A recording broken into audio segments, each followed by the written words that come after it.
Selamat pagi Ibu Bapak, Saudara-saudari yang kasih Tuhan.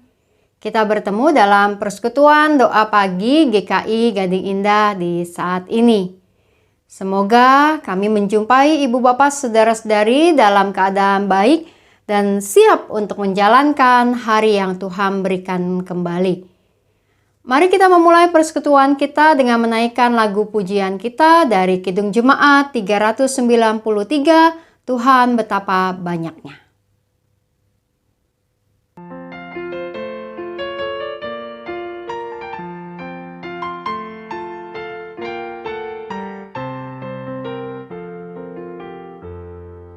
Tuhan betapa banyaknya berkat yang Kau beri, teristimewa rahmat-Mu dan hidup abadi.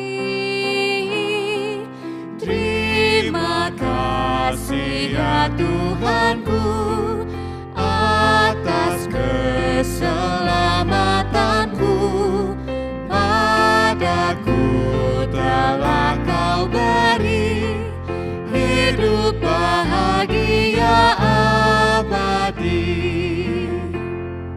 Sanak saudara dan teman Kau beri kepadaku, berkat terindah ialah ku jadi anakmu. Terima kasih ya Tuhanku atas keselamatanku, padaku telah Kau beri hidup bahagia abadi.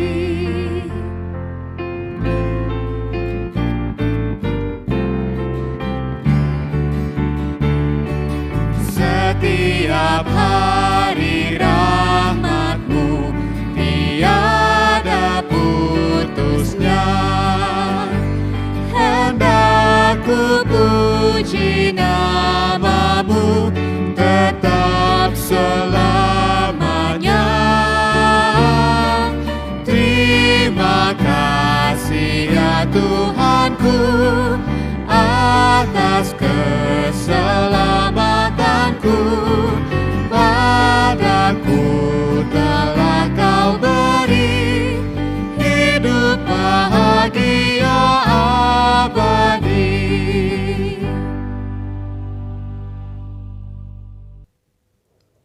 Mari kita berdoa. Tuhan yang Maha Kasih, kami datang ke hadapan hadirat-Mu di pagi hari ini. Kami siap untuk menjalani hari kami. Dan biarlah kami merenungkan firman-Mu di pagi ini menjadi satu pegangan untuk menjalankan kehidupan kami. Kami menyiapkan diri kami untuk membaca, mendengar, dan merenungkan firman-Mu. Dan biarlah kami menjadi umat yang berpegang pada firman itu dalam kehidupan kami sehari-hari dan setia menjadi murid-murid-Mu. Dalam nama Tuhan Yesus kami berdoa. Amin. Pembacaan firman Tuhan terambil dari dalam Markus pasalnya yang ke-14. Markus 14 ayatnya yang ke-10 dan 11 dilanjutkan dengan ayat 43 sampai 46. Markus 14 ayat 10 sampai ayat 11 lalu ayat 43 sampai 46. Ayat 10 sampai 11 berbunyi.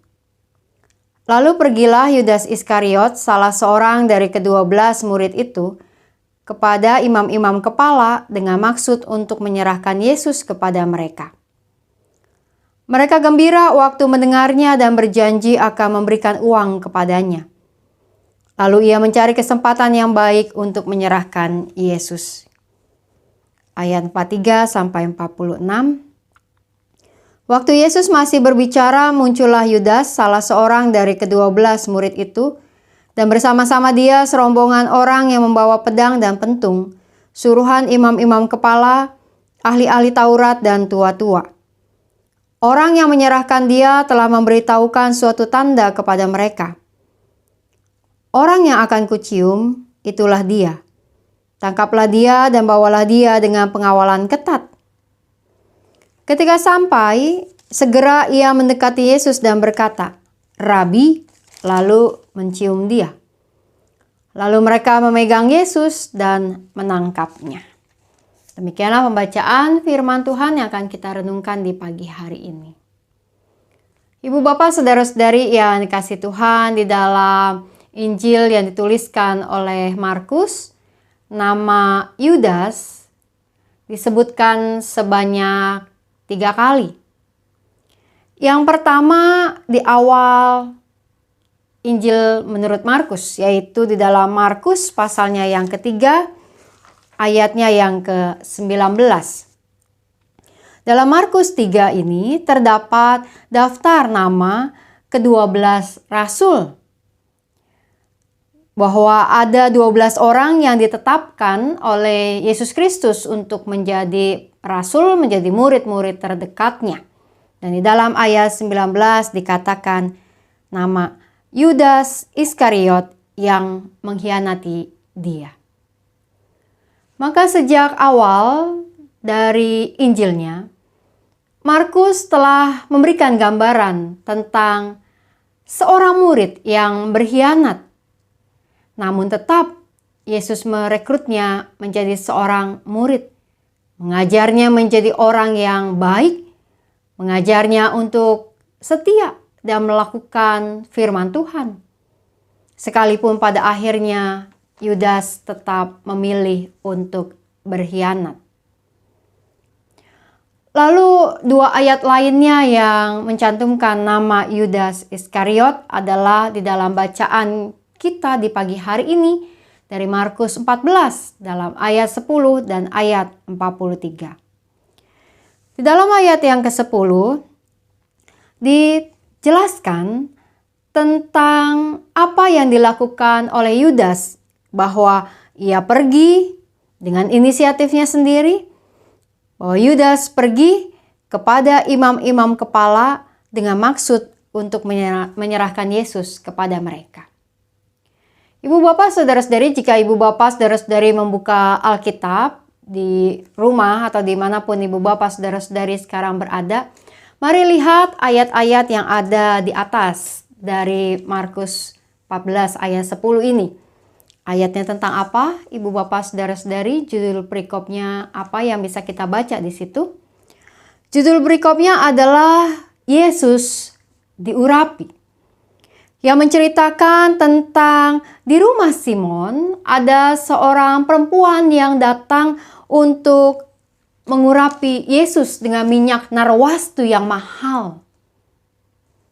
Tapi bagi Yesus itu adalah tanda penghormatan dan cinta kasih yang menyiapkan menuju penderitaan yang sebentar lagi akan dilalui. Dan karenanya jika mengikuti alur yang disampaikan oleh penulis Injil Markus di dalam kisah kita, kita melihat bahwa penulis Injil Markus sedang menggambarkan sesuatu yang sangat dramatis. Bahwa dia sedang bercerita, menuliskan kisah seorang perempuan yang menghabiskan uang yang begitu banyak untuk membeli minyak narwastu dan mengurapi Yesus. Lalu kemudian disusul dengan cerita mengenai Yudas yang pergi menemui imam-imam kepala di dalam ayatnya yang ke-10 dalam bacaan kita. Bahwa di satu sisi ada seorang perempuan yang bahkan tak dituliskan namanya, yang tidak menyayangkan uangnya untuk menghormati sang guru. Dan di sisi yang lain sesuatu yang kontras ada Yudas Iskariot, muridnya, bahkan salah seorang rasul yang telah bersama-sama dengan Yesus selama ini, yang kemudian pergi menyerahkan sang guru dengan imbalan uang.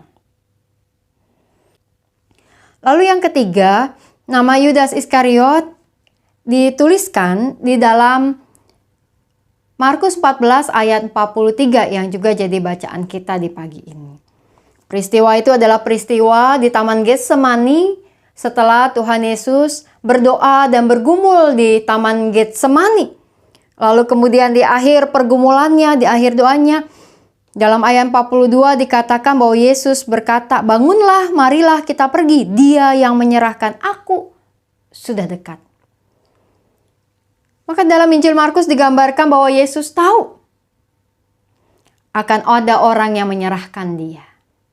Dan sayangnya itu adalah Yudas, salah seorang rasul yang dipanggil untuk menjadi murid. Di Taman Getsemani itu, Yudas muncul bersama serombongan orang suruhan para imam.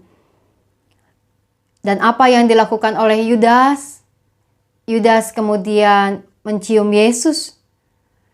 Ciuman yang menjadi tanda bagi orang-orang suruhan yang datang dengan pentung dan pedang pada saat itu untuk menangkap Yesus. Bahwa ciuman itu menjadi sebuah tanda di tengah gelapnya suasana subuh pagi di Taman Getsemani. Ciuman itu menjadi penanda itulah orang yang perlu ditangkap. Dan Yudas mencium Yesus sebagai tanda kode bagi orang-orang yang hendak menangkap Yesus. Setelah mendapat kode dari Yudas, maka orang-orang itu pun lalu menangkap Yesus dan membawa dia pergi. Ibu bapak saudara-saudari, di dalam Injil Markus diceritakan peristiwa perjamuan malam. Ketika Tuhan Yesus juga berbicara bahwa akan ada seseorang yang akan menyerahkan dia. Tetapi di dalam peristiwa perjamuan malam, penulis Injil Markus tidak menyebutkan nama itu Yudas. Seolah-olah membiarkan para pembaca dan termasuk kita untuk memahami sendiri alur kisahnya. Bahwa akan ada seseorang yang berkhianat. Dan penulis Injil Markus membuka nama itu di dalam peristiwa Yudas pergi menemui para imam dan peristiwa di Taman Getsemani. Siapakah Yudas, ibu bapak, saudara-saudari?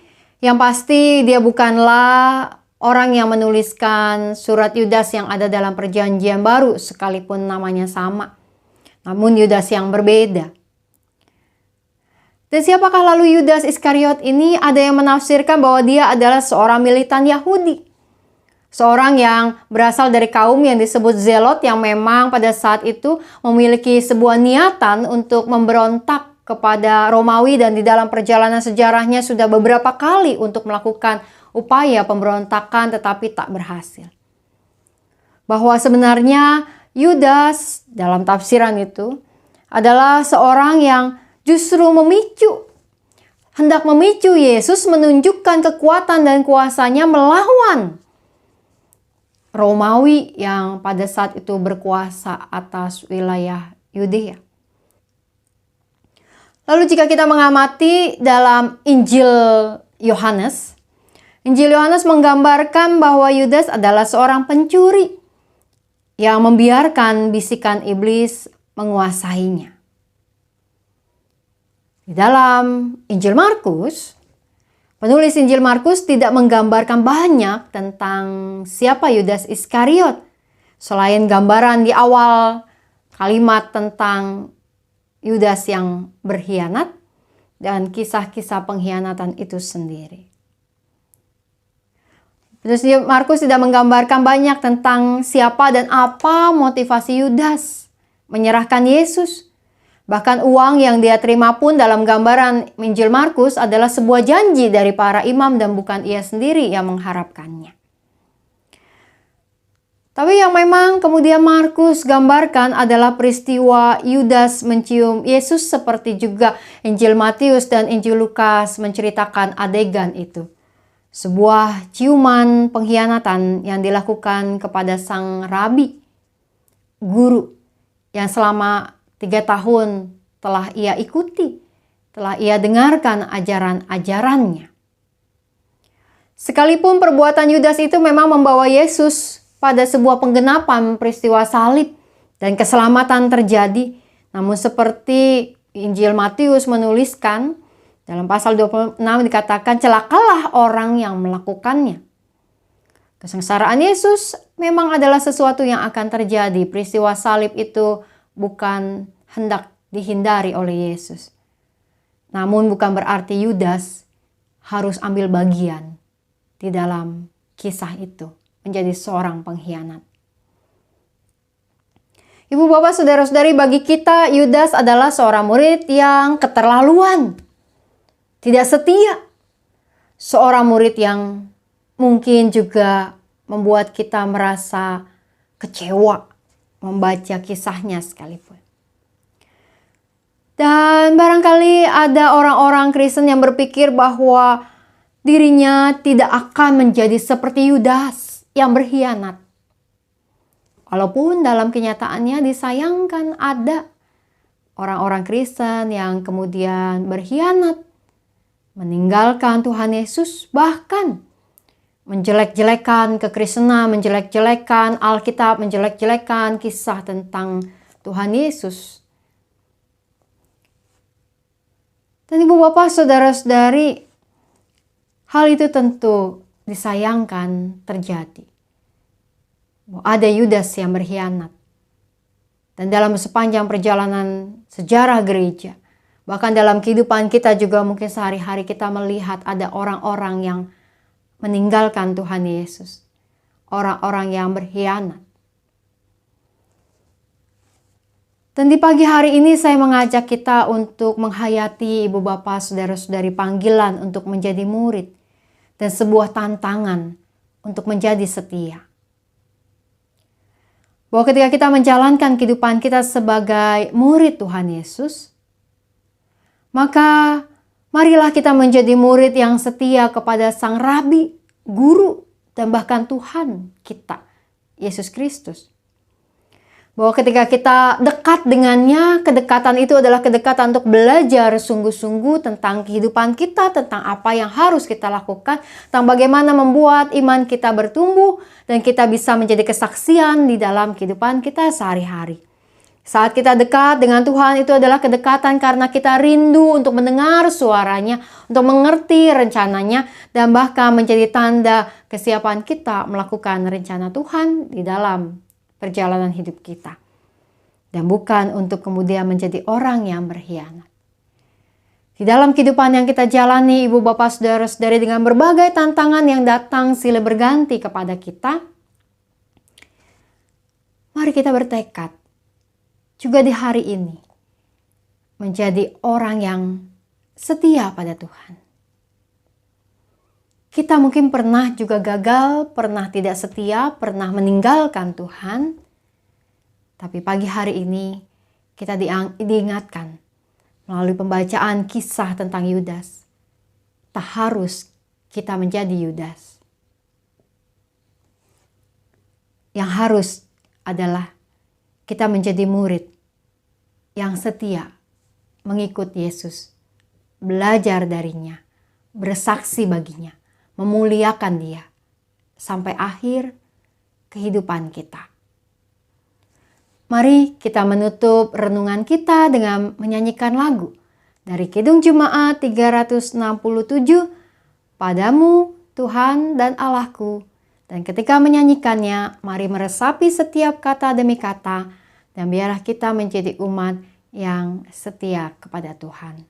Mari kita bernyanyi.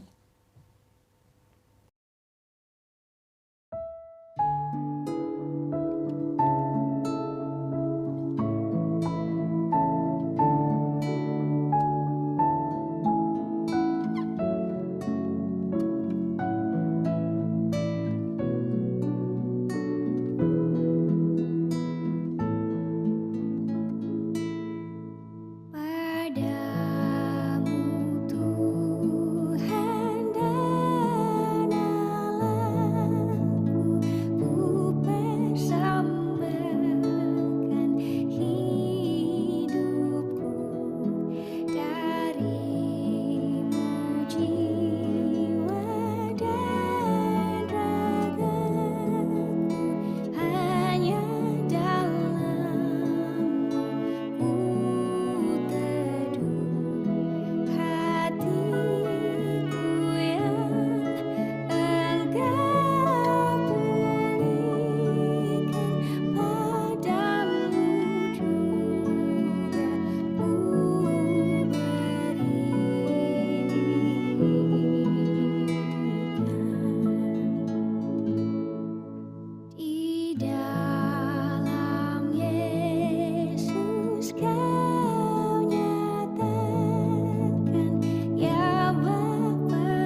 suci agung, ya sumber kasih kurnia, padamu datanglah umat-Mu mencari hidup yang bakal, yang bertelut bertadatangan berlimpah-limpah, Kau kenyangkan.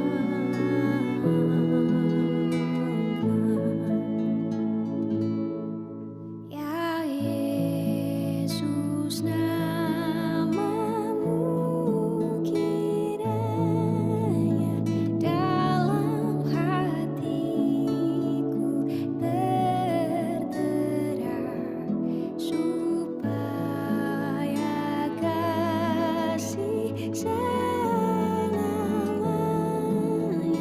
dalam hidupku nyatalah seluruh kata dan kerjaku, biar penuh dengan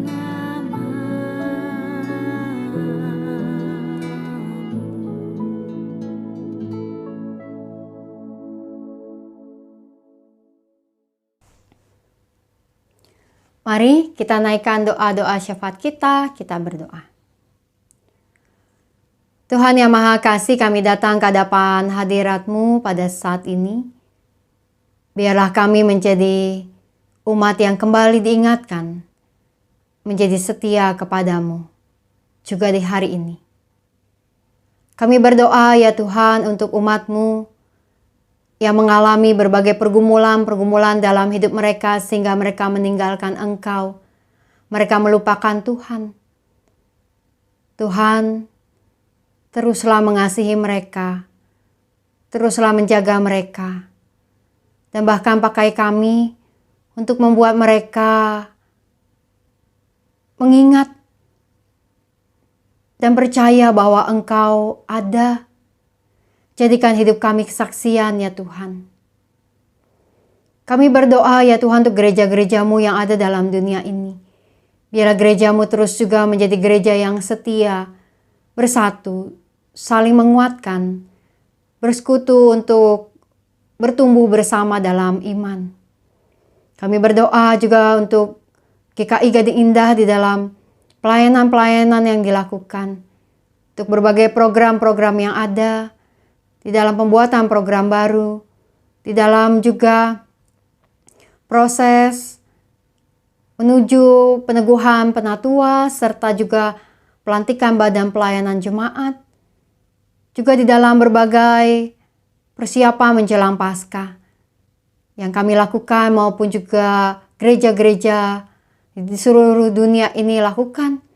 Dan biarlah masa raya Paskah kami jalani bukan sekedar sebuah rutinitas, tetapi membuat kami menghayati banyak hal yang menjadi baik, menguatkan iman kami.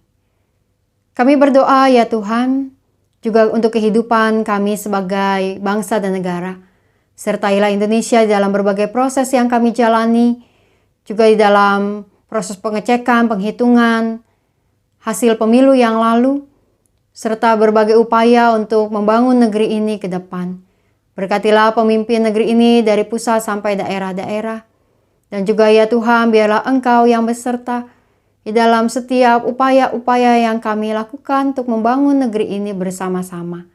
Ada toleransi yang dapat menjadi semakin kuat dan semangat gotong royong yang dapat kami jalani. Kami berdoa juga ya Tuhan untuk cuaca pada saat ini, perubahan-perubahan cuaca yang terjadi dan beberapa tempat yang mengalami musibah dan bencana, baik banjir maupun juga puting beliung. Tuhan, biarlah kiranya setiap daerah-daerah yang mengalami musibah dan bencana dapat juga kembali membangun daerahnya, dan setiap korban juga dapat memperoleh semangat dan kekuatan untuk membangun ke depan. Dan biar setiap orang yang terlibat untuk menolong dapat juga memperoleh perlindungan dari Tuhan. Kami berdoa ya Tuhan untuk umat-Mu yang sedang bergumul juga dengan kondisi kesehatan mereka. Untuk pemulihan Oma Lianawati, Oma Lisdiana, Oma Irnawati, Bapak Kunjung, Bapak Andris Theodorus. Jamahan-Mu ya Tuhan terus berserta dengan mereka. Dan biarlah kiranya juga setiap mereka yang sakit memperoleh jamahan, kekuatan dan pemulihan yang terbaik dari-Mu. Kami berdoa ya Tuhan untuk kehidupan kami juga di hari ini bersama dengan keluarga kami. Dalam setiap kegiatan yang kami jalankan sampai malam nanti, biarlah banyak hal yang menjadi baik dan kami bisa menjadi kesaksian bagi banyak orang di hari ini. Kami membawa diri kami ke dalam hadirat-Mu Tuhan. Kami percaya bahwa Engkau mendengar doa-doa kami. Dalam nama Tuhan Yesus kami berdoa. Amin.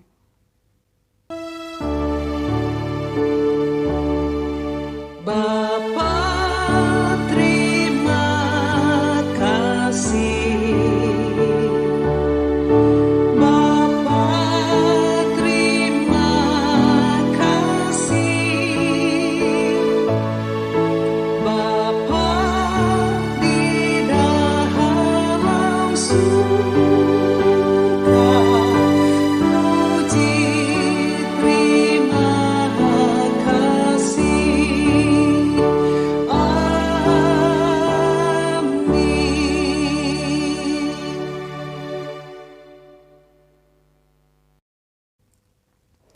Selamat beraktivitas Ibu Bapak, Saudara-saudari, dan teruslah setia kepada Tuhan di dalam menjalankan hari-hari kehidupan kita.